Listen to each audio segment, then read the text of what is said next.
Good evening. This is Coach Hansen, and this is Parenting Matters. Wherever you're watching us in Singapore or abroad, we have a very special guest for you tonight. And I'm really, really excited to bring her on.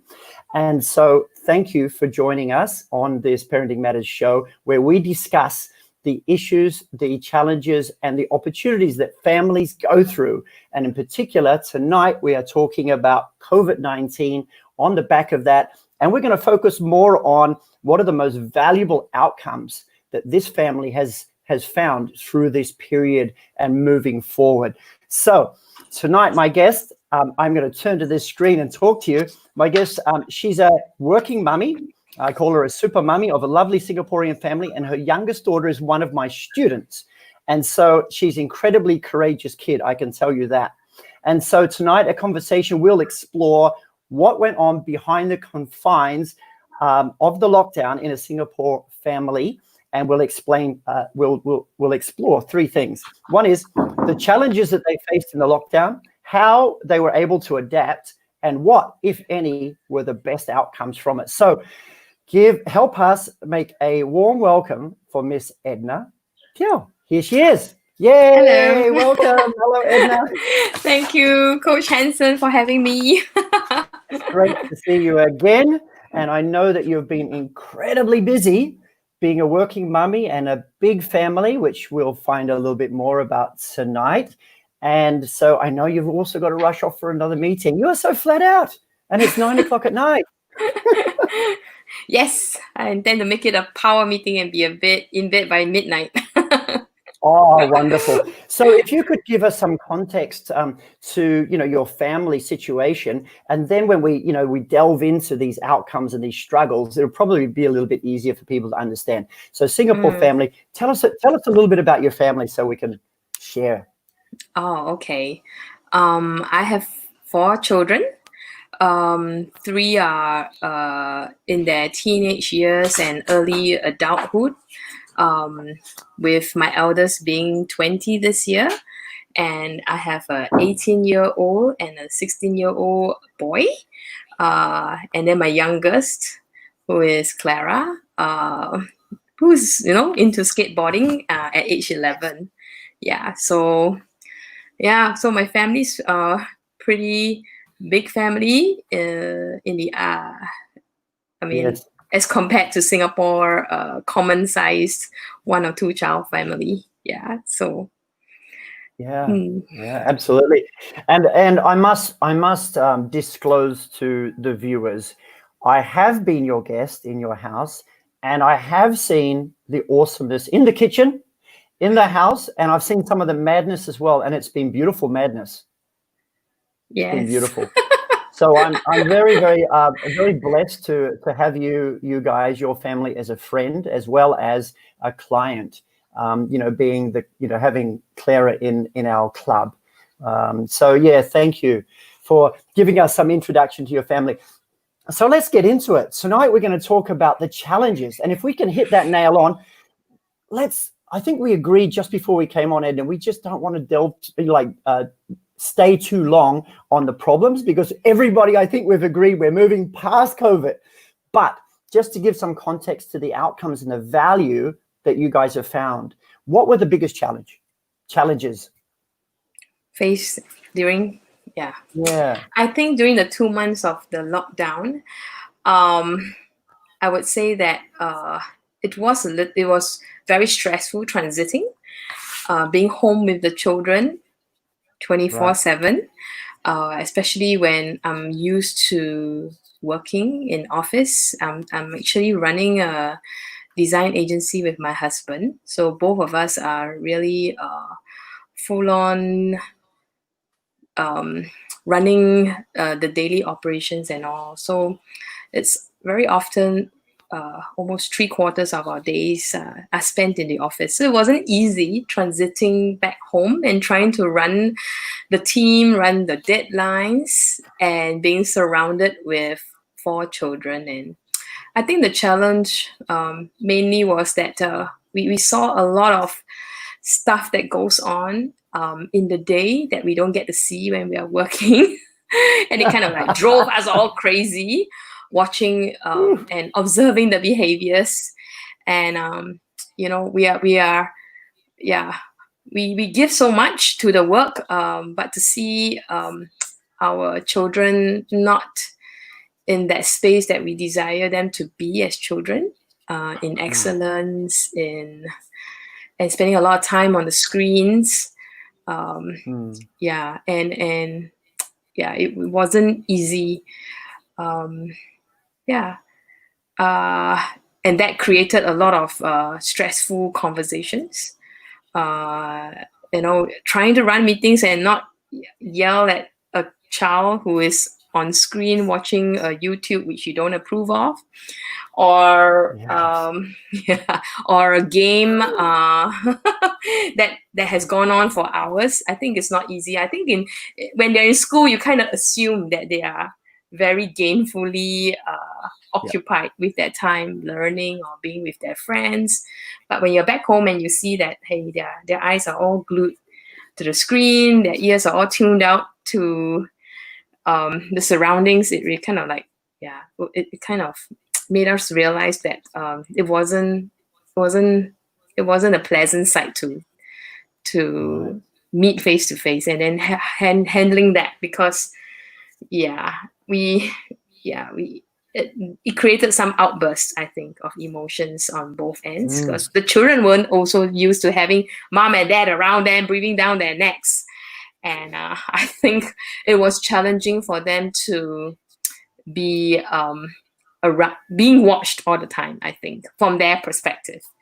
And I do remember it got so bad with I think my third child, who is 16 and on the cusp of adolescence and emotions and independence. I think it really drove him up the wall as much as it drove us up the wall, trying to relate to each other.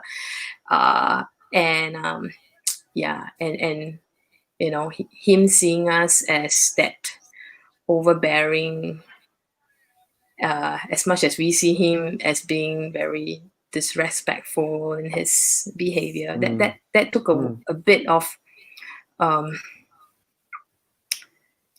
that really kind of like brought all the friction that we have on and off.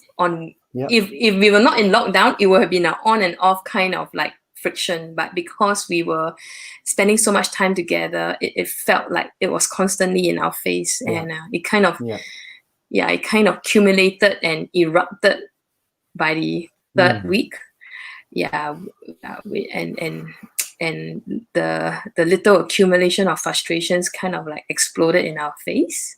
And it resulted in a big fight between my husband and my son, and it kind of like then caused my son to pack up his bags and leave the home. Because to him, he's like, it came to a point where I don't want to be under this roof. Right. And it came to a point where we were at our wits' end, because we're like, we kind of know that he needed that space as much as we needed some space to also process as a husband and wife, as a father, mother. What kind of environment do we want to create for our children? It just made us take a good hard look at ourselves, at how we were, at the state of the relationships with our children, the relationship between my husband and wife, dealing with stress and conflict, and then learning, then having conversations with friends who surrounded us, and allowed us that space to process. So we were very glad that we had that time, and my son had that time, because he actually went to a friend's home to stay, and we were just very glad that we had that community support around us. to Right. see us through a very tough time as a family. But in the toughness of like, or the messiness, it kind of like, it kind of like gave us the opportunity to talk to our other three children, Right. them observing what's happening, them giving us their thoughts, their perspective, as much as we are sharing ours, and processing it as a family, what actually went wrong, how did things end up that way, and then then also how are we going to rebuild the home into a place where all of us could relate to each other better. So Wow, what a journey. Huh? Wow, what a journey. yeah. Thank you for sharing such personal details, because you really have pulled the curtain back on it, and I think a lot of people can benefit. Just in the first thing is thinking that they're not alone, and they're not the only ones that have experienced this kind of stress and trauma and uncharted territory that they've gone into. And your situation, I'm sure many people have experienced it, and it's tough. Like I hear you when you're telling me this. It's like there's so much optimism, but also it sounds like when you're in the middle of it, there was a lot of confusion, frustration, a lot of doubt, and all of this is boiling over. And then your son leaves, and I remember during that period you reached out and you rang up and you said you're going to drop off some food for me and my boys, and it's like I was thinking at that period, I was thinking, you know what? This is what your family does really, really well. Just to give you and Kevin and the family a pat on the back, is you don't take it all on yourself and try and internalize everything. You kind of like reach out and help people, and your involvement with community and church and this kind of thing. And just those little things that you do and your family does, which I know you're very active in the community, helping people. And when you rang me and you delivered food around 9 o'clock or 10 o'clock at night, I can't remember, maybe it was even 11, I can't remember, but I know it was late, and I know that you guys went out and did those things, and it's really touching. And so it made me feel that you guys are doing a lot more than just sitting at home and really feeling sorry for yourself. You're actually, working with the community and reaching out to your parent, your parent network. And kudos to you guys, because a lot of us can learn from that. You viewers who are watching as well, who tend to, take all this on your shoulders. If we share the bandwidth, there's a lot we can get out of it without giving people the burden. You're actually giving love, and you're sharing, and you're caring for other people. And then suddenly we lift the weight off our shoulders. Is that what happened with you? Yeah. And I think, what started me like looking outwards in the midst of stuff that happened around me was the fact that I think Kevin and I and the family received so many little touches of love from other people. And it's kind of like, wow, it makes you realize that there is so much relationship around us. And as much as we were receiving so much, we really wanted to share that love that we got with other people. And pouring out on the children is of course important, but it kind of made us realize that it made us like, hey, who else could we who may also be going through stressful periods during this period and trying to manage and all, and when we because and that's why we did what we did. We said that we want to celebrate the relationships, the friendships that we have, as we have been blessed by people. We just really want to pass it on to other people that we think would also be encouraged and blessed along the way. It kind of makes me realize that it's about embracing the fullness of life, both the ups and the downs. So and not and in the midst of the downs to still find Look things who's on and your people. shoulder. I still find people to love and to share the journey of life with. Right. Yeah, because we always No, think it's so true. so amazing. Even for you, I think at that point in time we're like, hey, I have Kevin and I were still trying to figure out our kids. We were always like think that, oh, you know, friends who have to who have children, you know, how can we share that load and together learn together to be better parents. Right.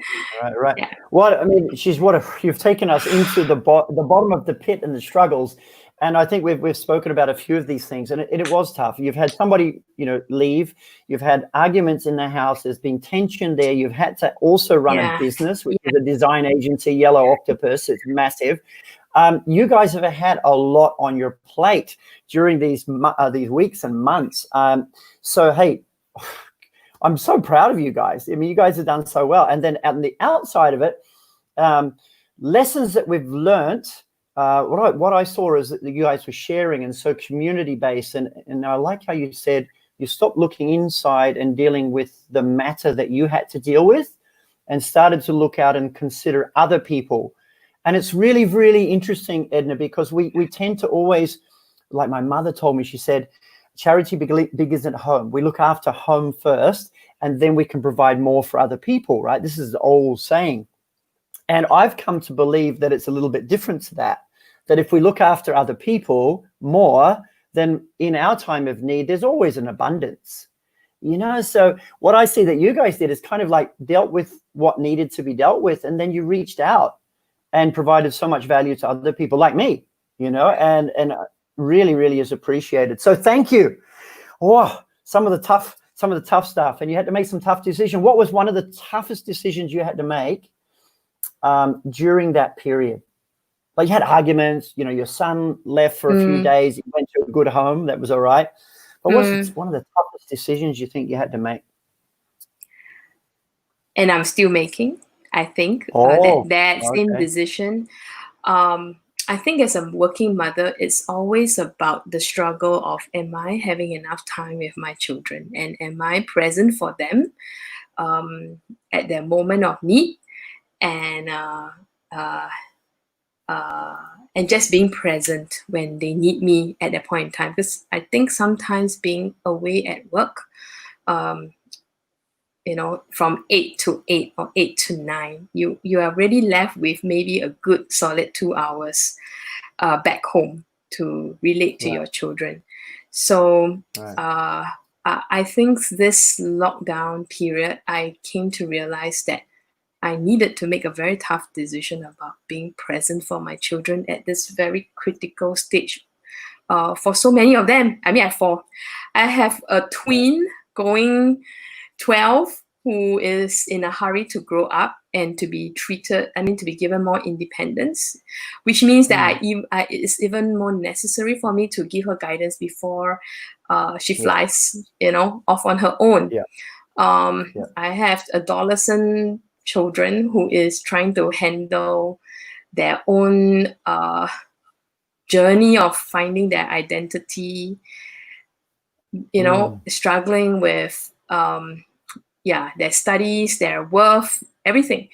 And I realized that I have to make a tough decision of asking myself, I mean, I've been telling myself, you know, I am doing my level best, but I've actually communicated to my husband. I said, I actually think that this whole period of being around the children has been so good. We had very, very good conversations with each one of them. They've been telling me more stuff, what's happening in their lives, and I'm being able to input. And I realized that nothing beats time. And hence, I told Kevin that, I mean, I told myself also, because I did ask myself, what do I want? I want all of it in work. I want to be that excellent team player, team leader, but I also want to be home for my children.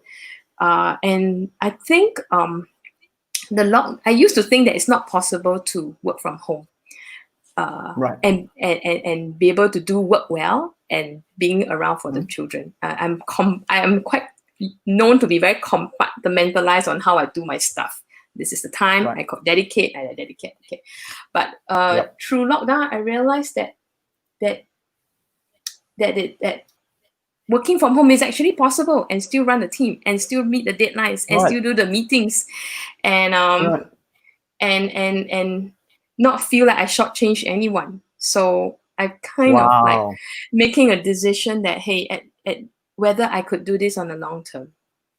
And I'm trying to work things out at the workplace, getting my staff realizing that they are not going to see me that much in that sense, or when we do come back or not. But we kind of like even made a decision that, hey, the company doesn't need to be co-located anymore. We could, work from home for way longer and still be effective, because that's always top mind. Is it productive? Is it effective? And I think it's about making everything work. Yeah. So I have my youngest asking me, are you going to go back soon to work? They're all kind of like wondering whether they will not see me. And I've told them that I'm committed, at least for this year, to make it work, being home for them. And because I realized that moments need to be caught as well. I used to come from a thinking that moments are made with what I have, with my time. But I realized it's also a moment it's also about catching moments in between in between the hours, of work and meetings. It's very deep. And I think a lot of people, if they stop and be mindful and just think, because we just get caught so much up in the rat race of life, and we're on the treadmill and we're just running miles an hour.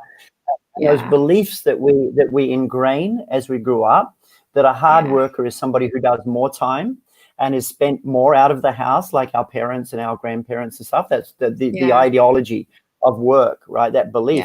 And we grew up in that. And so now through the shock and forced, circumstances, confinement, yes. We've come to learn that actually what all the gurus have told us forever, work on your business, don't work in your business. And more importantly, I feel from what you've said is, and I can really relate with this, is those moments, they're soon gone, and our staff and the people that we work with, if we can set it up in a way that we can have the best of both worlds. And why can't we? We can. And you know why we can't is our mentality. So if we reframe it, we just have to reframe it. To me, I find that I've pivoted my mindset about work, about home, about being around for meals.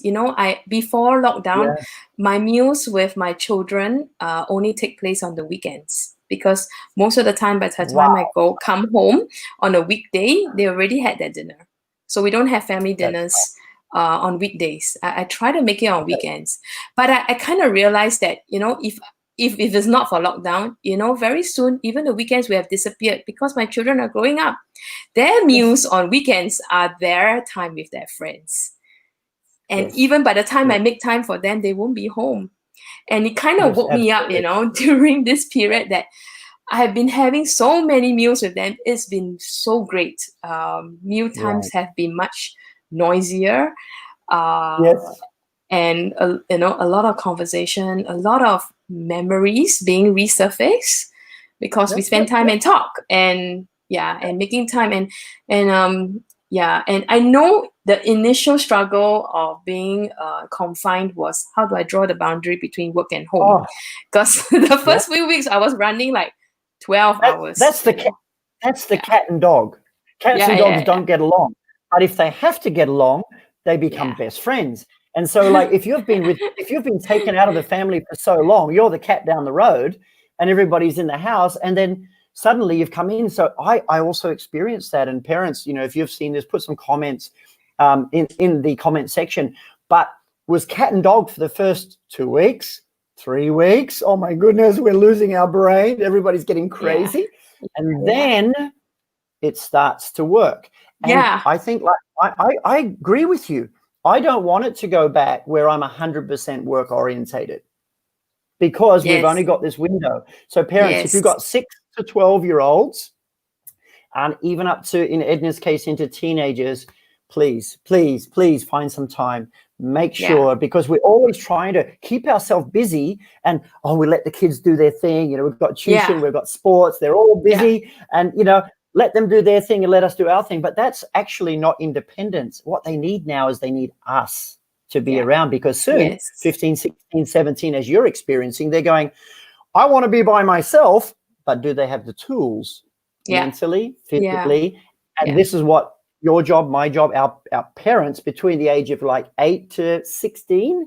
That's we about need to max. Give them those tips. We need to give them those tools during this period. So, man, I'm so proud of you that you've had that awakening and you're going to do it, because likewise, you know, a lot of us need to do that. Hey, being conscious of your time and that you've got to run off really soon. It's been awesome, but we're going to just hit on the last couple things, which is most valuable outcome, I think, if I can guess, would be that spending more time with your kids is critical, and you're going to commit to that. Is there any other outcomes that you've found that is like, just like so apparent to you now? Hey, who's that? Is that Clara? Yes.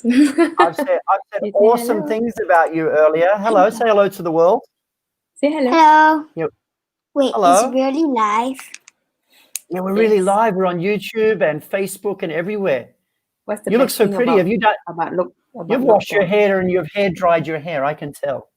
Yeah. This skater girl doesn't look like a skater girl right now. She looks like a really nice young lady. Yeah. Very pretty. So, what do you think is the best thing about the other outcomes from this? Anything else you could just tick off? Yeah, to us, to me, I think for me, I noticed a few things. One, I've realized that I need to be more intentional in my parenting. At the rate I was going before lockdown, I think my children were self-parented, you know. But now I've I've taken a look at how I have been spending my time. I realized that I really want to be very intentional in being in relationship with my children, reconnecting with them. The other thing is also about my mindset. I realized that, I had so many fixed beliefs about how work should be done. This whole period has caused me to have time for myself to think and really ask myself about what truly is essential to me. Prioritizing and breaking those beliefs that you've had and held onto for so long. Right?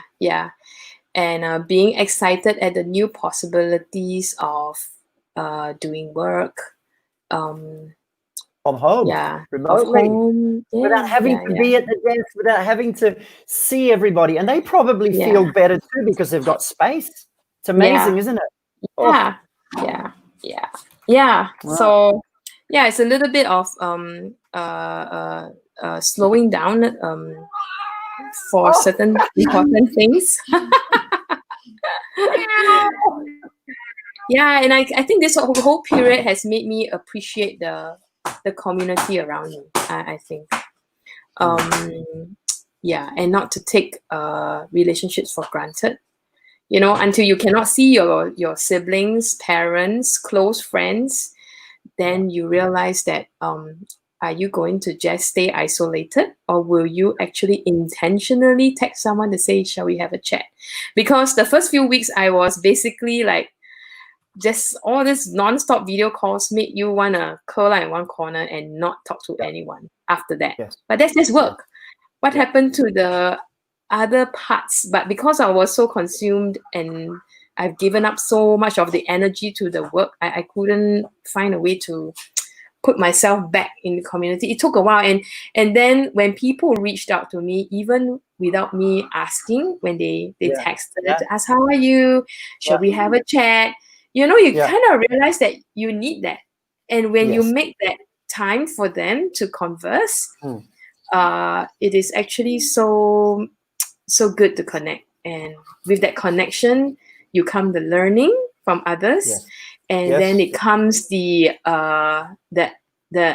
energizing of, hey, you know, I've been so, the conversation has been so great, connecting with people. You're not alone. I can actually keep going and pick it up. I mean, pick it up and just go. Yeah. That's amazing. So the conversations actually, they can help you affirm your beliefs, challenge your beliefs, and disrupt your beliefs all at the same time. But unless you have those conversations, you stay stuck in what you believe. So it doesn't mean you have to you don't have to agree with everybody, but human nature, we need to connect. And once we have that interaction, we have the challenge, and we go, really? You disagree with me on that? Challenges your thoughts. Otherwise, we may as well be a hermit living in a cave, right? Yeah. But we like our own space. Like, I know you like your own space and you like to get in your zone and stuff, like me. But we also, it's in our DNA. We need to communicate. We need to socialize on different levels, right? And I too, like you, found that when the people message up, like you did, you called us up and said what's going on. You want to deliver some food. I got other friends who've messaged and saying, how are the boys doing? And it's like, out of the blue. Haven't heard from them for 3 weeks, but hey, came to mind. And so it was really interesting. I started doing the same thing too, and, you know, reaching out to people all over the world, and it was beautiful. You know, people, you know, Edna, you don't have to call that person every day. You don't have to call them every week, not even every month. It's not that kind of relationship now. It's like, I know where you're at, you know where I'm at, we're cool, and we're going to start right back off where we left off last time. You know, and it's just been so beautiful. Oh, cool. So I've got down here, being more intentional, reconnecting, mindset, challenging your fixed mindset, being excited about new possibilities. Man, you've got a treasure chest of things to unpack and to work on. But I think, you know, the biggest thing in the conversation I've had tonight with you, Edna, has been awesome, is I really appreciate you sharing about how you're going to be more intentional and changing your life to be more involved with your family. I had no idea how much of a workaholic you were, like, you know, like doing the 8 to 8 and then only having a couple hours a day with them. But I can just see from Clara coming in now, and now that the cats and the dogs are all getting along really well together. We had the cat in the show a bit earlier, if you missed that. Oh, he's coming back again now. It's amazing. So now what is your, we're going to have to wrap up on your time. But with all of those things, do you have a new plan? Do you have a new schedule, or are you just going to go with the flow, or are you going to make a intentional plan that every day you're going to do this, this, and this for the period? Clara. Hey, Clara, can I ask Clara? Can I ask Clara? Clara, after the initial couple of weeks where everybody was a little bit, you know, sketchy about being with each other every day and driving each other crazy and stuff, how do you feel now about Mummy spending more time at home? Do you really want her to spend more time with you? So much better, because like before, like COVID-19, she was like she always work, right? And then she doesn't come home for dinner. She come home at like 10. By the time I have to like sleep already. So wow, this is so way for better. you, right? It's way better. So Mummy can give more love to you, and you can give more love to Mummy, right? Wow, it's powerful. It's really powerful. And you know, kids tell it how it is, right? So just to wrap up our show tonight, it's been absolutely awesome. Edna, if you've got any final words to our Singapore and international audience, the parents who will be watching, I'm going to highly recommend this. I think this is one of the best interviews that we've had, because it's so real. We're authentic. We have a cat in the background. We have Clara coming in. It's just so awesome. Any final tips for parents who might be stuck? One final and they need to move forward. Yes, one final tip. We rediscovered how to play. as a family. And play is awesome. And we used to play a lot when they're younger, but with 16, 18, 20, and an 11-year-old, we found a new way to play together. And it's been so crazy. Sometimes our game starts at 11 p.m. and we don't finish till 1 a.m., but we are playing card games. We are playing online games. We play, and it really gels the family together. All the laughter and the creation of new memories, to the point where the son that ran away, and when he came home, because we made effort to take the time to just play with them, right? Except no mobile games for me, at least. They have so much fun. It becomes that they ask us to play with them. Hey, cool. Are you going to play with us, mom and dad? And it's so nice to hear that, that you have a 16-year-old and an 18-year-old who looks forward to that playtime. Yeah. So I find that is the best discovery, rekindling of days that we played with them when they are younger. And yet it doesn't stop. We find new ways to play together as a family. And that really brings us much, much closer. So don't give up playing with them as much as we want to give them our parenting wisdom. It is really in the fun and games that the relationship is built. And that opens the door for deeper conversations when the moment arises. It's amazing. It's so amazing. Such wisdom there. So you guys who have been watching and who are going to watch this replay, we say goodnight to Miss Clara. Hello, Clara. And we're going to say goodnight to Clara. And Miss Edna. Edna, thanks for joining us tonight. It's been absolutely my pleasure. Thank you for that privilege. I know you. Oh no, you're most welcome. I know you need to run off for something else. So I really, really, from the bottom of my heart, I thank you, and I'm really appreciative that you are our family friend as well. So thanks you guys, and good night. And we'll say good night to the world. If you just stay on the line. Good night.